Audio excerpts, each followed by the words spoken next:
Selamat pagi teman-teman, sahabat petani muda. Pagi hari ini jam 7 kegiatan kita cek lahan satunya teman-teman, sama mengairi lagi karena lahan satunya itu jagungnya udah hampir tua tapi masih membutuhkan air ya.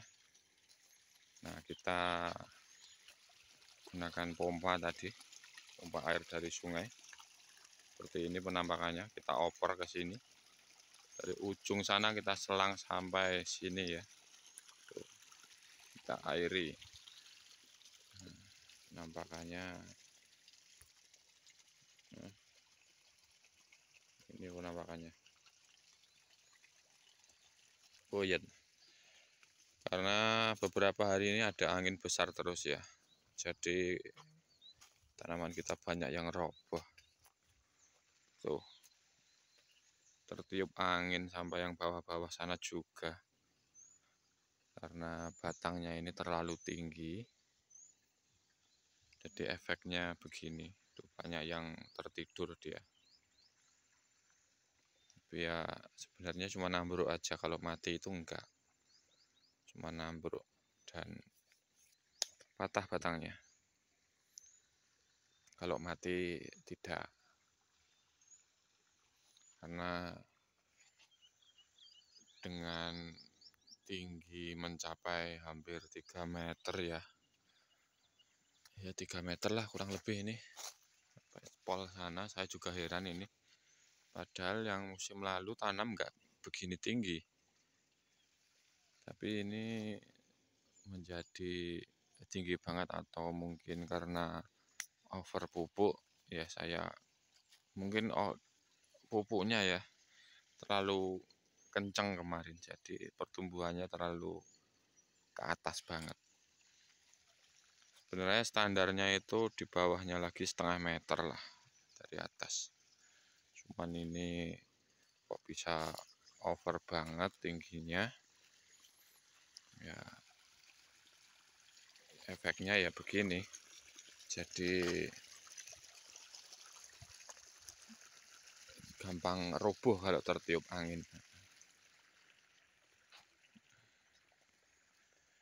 Ini udah hampir tua semua teman-teman. Ini lahan satunya ya, lahan satunya jagung. Ini spek pakan ya, spek pakan. Duh, banyak banget semut, banyak sekali semutnya.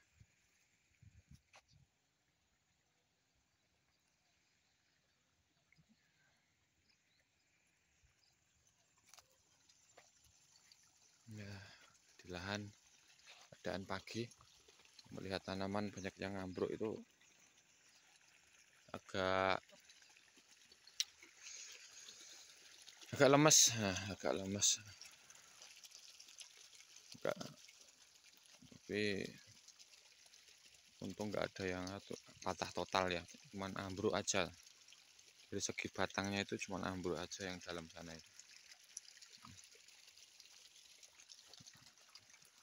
Cuma udah mulai kering. Nah, ayo buat teman-teman yang ingin menanam jagung, sangat mudah tumbuh. Buat petani-petani muda yang pemula, ayo kita sama-sama belajar menjadi petani. Karena sektor pertanian itu ya teman-teman ya, saya sedikit cerita, itu akan menjadi sektor yang sangat vital untuk bangsa kita sebagai bangsa Indonesia. Nah, karena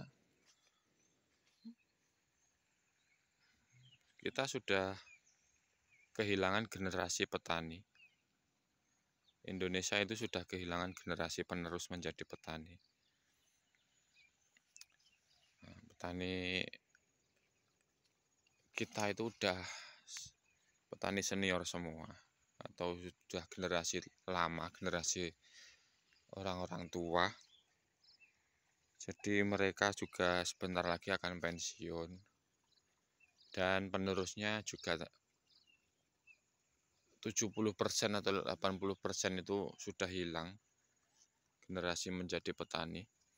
Karena anak-anak muda kita lebih cenderung suka bekerja di bidang industri atau karyawan. Karena mereka lebih memilih menjadi tenaga kerja daripada mengolah lahan. Ya, di wilayah saya sendiri teman-teman, itu anak-anak muda, anaknya petani-petani itu lebih suka kerja di industri pabrik teman-teman, menjadi karyawan buruh. Nah, seperti itu. Padahal usia mereka masih sangat produktif sekali. Di usia 22-an itu mereka lebih memilih di bidang menjadi karyawan, bukan menjadi petani. Nah, saya ini kalau di kampung saya atau di desa saya itu tergolong ya muda sih, umur baru 28, tapi saya tidak suka kerja di industri pabrik gitu, lebih suka menyewa lahan. Karena dulu juga saya perantau dan tidak suka ikut orang, jadi mending menjadi petani.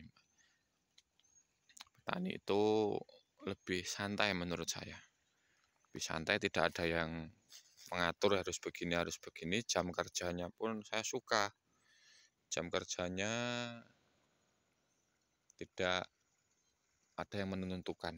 Nah, kalau capek ya istirahat, kalau siang panas ya istirahat, kerjanya pagi aja bisa, nanti pulang jam 10 kita pulang bisa, nanti jam setengah 3 sore balik lagi ke lahan sampai jam 5 gitu. Saya sukanya begitu, dan hasilnya juga nggak kaleng-kaleng kok. Hasilnya tanaman kacang panjang saya itu teman-teman ya, tanaman kacang panjang saya yang di bawah sana ada, itu modal paling kemarin habis sekitar total semua itu 800.000. Awal panen itu kalau kacang panjang 35 hari siap petik pertama. 800.000 itu bisa kembali kemarin dapat 7 juta atau berapa gitu teman-teman. Totalnya dari semua kalkulasi modalnya nggak sampai 1 juta, tapi kembalinya sekitar 7 juta.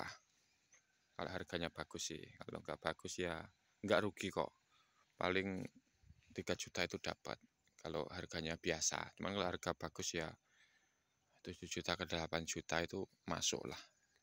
Hanya kacang panjang itu 3 hari panen, 3 hari panen lagi begitu. Karena kan metiknya itu bergiliran, bergantian. Nah, tidak bisa sekali petik kalau kacang panjang. Tapi kalau jagung, nah jagung ini sekali panen. Jagung saya ada 4 tempat, itu 1 bulan sekali panen ya. Saya bikin rollingan 1 bulan sekali tanam, 1 bulan sekali tanam, nanti diputar lagi. Begitu. Ada 4 tempat. Satu lahan itu minim dapatlah. Kalau ini biar teman-teman itu termotivasi ya menjadi petani. Karena petani itu bukan yang sepele lah sebenarnya, bukan dianggap sepele, jangan. 4 tempat itu kalau 1 bulan itu saya bikin rolling. 1 tempat kita bikin 1 ton lah bikin gitu. 1 ton. Ada lebih lah. Kadang ada 1,5 ton, satu lahan itu. Saya bikin 1 ton. Itu harga sekarang 5.000, berarti 5 juta. Nah, kita putar selama 1 bulan lagi 5 juta lagi, yang panen nanti kita tanam lagi. Begitu. 5 juta, 5 juta, 5 juta. Nah, itu. Tanaman yang simpel aja, teman-teman. Jangan ribet-ribet, tapi harus punya setidaknya 3 lahan kalau main seperti jagung, agar 1 bulan sekali bisa panen. biar mantap hasilnya tuh. Jos. Nah, kalau kerja di pabrik ya paling UMR 2 juta sekian lah, kalau Solo ya 2 juta sekian, kita anggap 3 juta. Nah, kita dari sektor jagung aja udah dapat 5 juta 1 bulannya, belum dari kacang panjang dan timun dan tomat ya begitu. 1 bulan kita bisa laba, kita bikin 10 juta 1 bulan. Nah, menggiurkan bukan? Nah, menggiurkan. Yang penting niat teman-teman, yang penting teman-teman itu kalau menjadi petani ya menjadi petani yang baik, yang profesional. Nah, kita harus bikin manajemen, anggap itu perusahaan, jangan mindsetnya hanya petani ya petani gitu aja, jangan. Mindsetnya teman-teman itu menjadi perusahaan lah, kita kembangkan, kita buka lagi lahan satunya lagi, walaupun itu hanya lahan sewa ukuran 4000 meter persegi, nanti hasilnya kita tambahkan ke lahan satunya lagi, begitu. Berarti kita sudah mempunyai 6 anak perusahaan. Nah begitu kita bosnya, kita bermain seperti perusahaan, kita anggap begitu aja lah ya teman-teman ya, agar teman-teman itu semangat, jangan berpikirnya lah petani ya petani aja, enggak gitu. Saya itu petani cuman ya ikut dibantu orang kerja juga, ada per hari saya mengerjakan orang 3 yang ikut kerja sama saya, bertiga, ada Pak D, ada Pak D berdua dengan Bude 1, membantu saya tiap hari ke ladang terus untuk membantu saya. Nah, semoga teman-teman terinspirasi menjadi petani agar kita bisa swasembada pangan ya teman-teman ya. Jangan malu menjadi petani, karena petani itu pekerjaan yang sangat menjanjikan di 5 tahun ke depan. Percaya deh omongan saya. Oke, sampai di sini kita akhiri. Kita lanjut video selanjutnya. Wassalamualaikum warahmatullahi wabarakatuh.